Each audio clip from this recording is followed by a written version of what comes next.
फुले दाम्पत्यानं जिथं सामाजिक क्रांती घडवली, या सामाजिक क्रांतीच्या टप्प्यावर मालिका आली आणि काही जणांना पोटशूळ उठला आणि मग एक ट्रोलधाड जशी सुरू होते तसा एक पॅटर्न हा समाज माध्यमावर काही ठिकाणी हा बघायला मिळाला.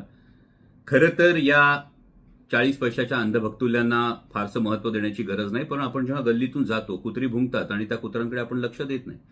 पण जेव्हा या कुत्र्यांच्या भुंकण्याचा पॅटर्न सारखा दिसायला लागतो तेव्हा आपलं लक्ष जातं. मी कोणालाही अपमानास्पद काही बोलत नाहीये, परंतु हा जो पॅटर्न सोशल मीडियावरच्या ट्रोलमध्ये आपल्याला दिसून येतो, यातली वास्तविकता किती, याचा नेमका खुलासा काय, यामागचं सत्य काय, हा नेमका पॅटर्न काय आहे आणि यातून एखादं षडयंत्र रचलं जातंय का, हे सांगण्यासाठी हा आजचा व्हिडिओ. तर सुरुवात करूयात. सुरुवातीला तुम्हाला ज्या पद्धतीचा पॅटर्न मी तुम्हाला म्हणतोय, हा पॅटर्न तुम्हाला एकदा तुमच्या नजरेला पडावा म्हणून तो तुम्हाला दाखवतो. पण या काही पोस्ट आहेत ज्या व्हायरल केल्या गेल्या, या ठराविक अकाउंट्सवरून व्हायरल केल्या गेल्या.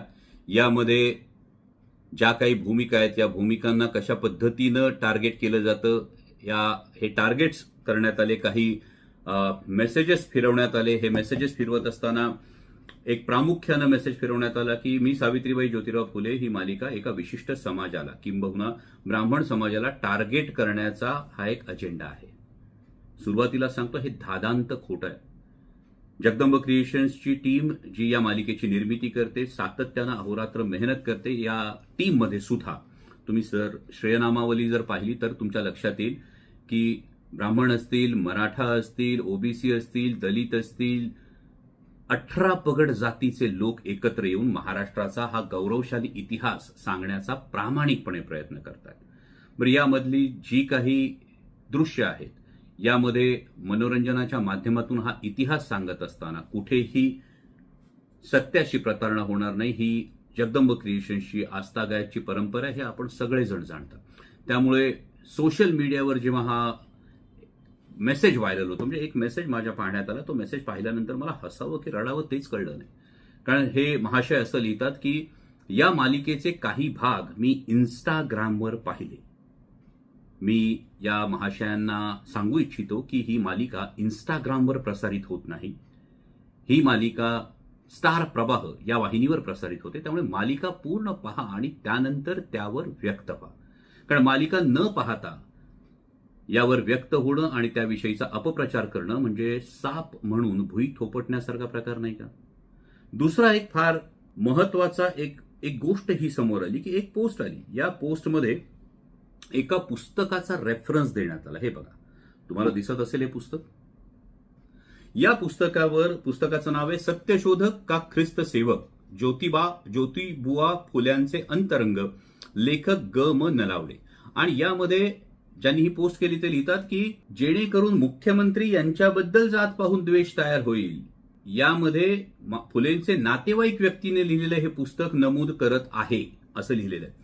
मुळात यामध्ये कोणताही पॉलिटिकल अजेंडा नाही. मी सातत्याने ही गोष्ट सांगतो की जेव्हा चेहऱ्याला रंग लावतो तेव्हा राजकीय जोडे हे आपण कायम बाहेर ठेवत असतो, परंतु यातली पुन्हा वस्तुस्थिती सांगतो की महात्मा ज्योतिराव फुलेंना अनेक ब्राह्मण मित्रांनी मदत केली, ब्राह्मण समाजसुधारकांनी मदत केली.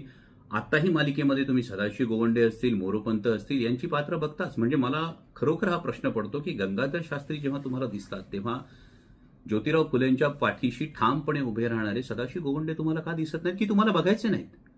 आता या पुढे मालिकेमध्ये तात्याराव भिडेंचं पात्र येईल, ज्यांनी मुलींच्या शाळेसाठीची पहिली जागा जेव्हा पुण्यात कोणी देत नव्हतं, कोणाची हिंमत नव्हती, तेव्हा तात्याराव भिडेंनी ती हिंमत दाखवली. इतकंच नाही तर त्यांनी शाळेला भरभरून देणगी सुद्धा दिली. भवाळकर असतील, वाळवेकर असतील, ही सगळी मंडळी पुढे येणार आहे. इतकंच नाही तर दक्षिणा प्राईज कमिटीच्या वेळी कोणी नक्की सहकार्य मागितलं होतं आणि महात्मा फुलेंनी ते सहकार्य दिलं नव्हतं का? म्हणजे आगरकर आणि लोकमान्य टिळक यांच्या जामिनाची तजवीज सुद्धा कोणी केली होती? मग यामध्ये जात येते कुठे? हा खरं तर मानवतेचा संघर्ष आहे ना. मानवतेचा संघर्ष असताना अकारण याला एक रंग देणं हे दुर्दैवी आहे. आता या पुस्तकाकडे ज्यामध्ये लिहिलं की महात्मा फुलेंच्या नातेवाईक व्यक्तीनं हे पुस्तक लिहिलं. आता हे श्रीयुत ग म नलावडे हे कोण आहेत, कोण होते, हे तुम्हाला सांगणं गरजेचं आहे. कारण त्यांनी काही ठराविक जी काही पानं आहेत, ही पानं सुद्धा नंतर यामध्ये उद्धृत करण्याचा एका पोस्टमध्ये हा प्रयत्न झालेला आहे. आणि ही मोजकी काहीतरी पानं यातून काढलेली आहेत. पण हे जे नलावडे गृहस्थ होते हे मूळचे अमरावतीचे होते. ते महात्मा फुलेंचे नातेवाईक असणं शक्य नाही, पहिली गोष्ट. दुसरी गोष्ट, ग म नलावडे, गणपतराव महादेव नलावडे हे गृहस्थ हिंदू महासभेचे सदस्य होते.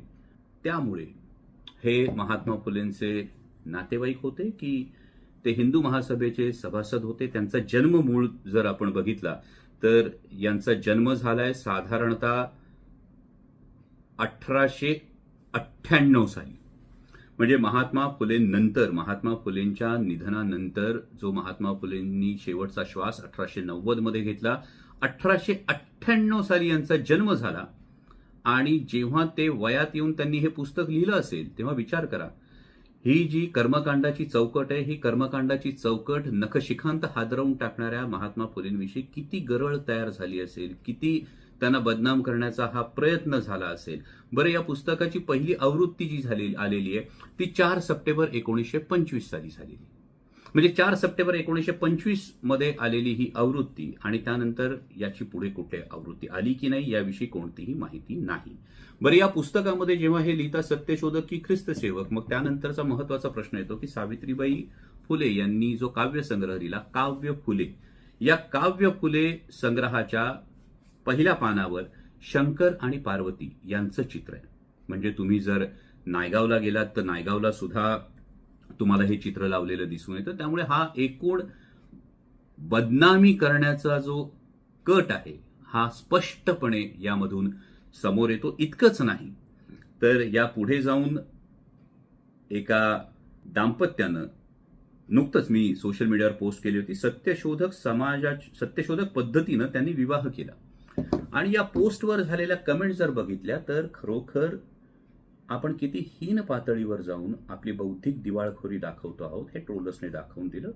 पण अगेन थँक्यू ट्रोलर्स यासाठी की या पद्धतीनं, ज्याला आपण कल्चरल हेजेमनी म्हणतो, त्या पद्धतीनं महापुरुषांना बदनाम करावं, त्यांचं कुठल्या ना कुठल्या प्रकारे चारित्र्य हनन करावं, हा एक डाव हा नेमका समोर येतो. म्हणजे एक सत्यशोधक पद्धतीने विवाह होतो, त्याची मी सोशल मीडियावर पोस्ट करतो, परंतु त्याला धरून ज्या पद्धतीनं आपण कमेंट करता त्यामुळे ही गोष्ट समोर स्पष्टपणे येते की कुठेतरी महात्मा फुले आपल्याला खुपतायत का, आपल्याला ते सहन होत नाहीयेत का, की आपल्याला ते पेलवणार नाहीयेत.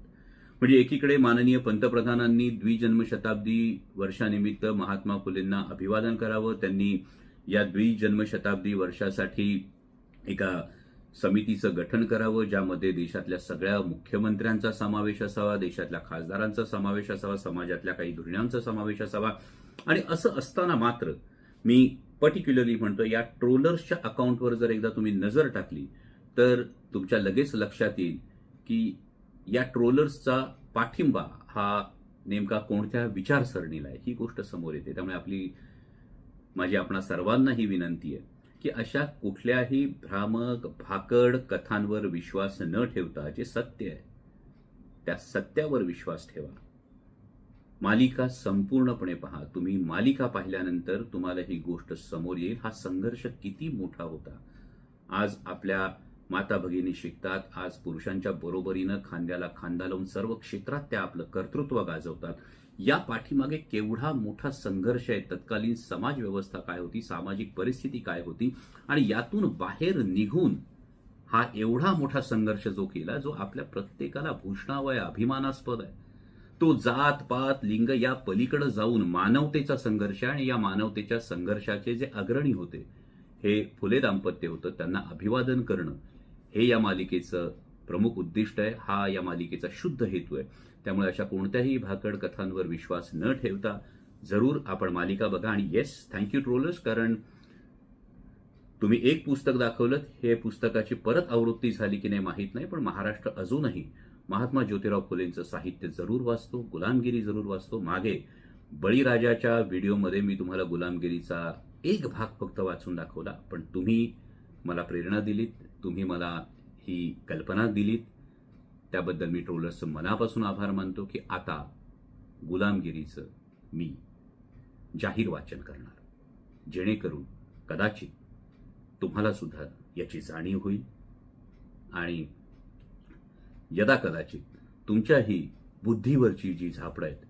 ही कदाचित दूर होतील. निरक्षीर विवेक बुद्धीनं या आपल्या महामानवांकडे बघूयात, त्यांच्या कार्याकडे बघूयात आणि त्यांच्या कार्यातून एक अंश घेऊन आत्ताचं आयुष्य, समाजाचं जीवन आणि देशाचं भवितव्य उज्ज्वल करूया.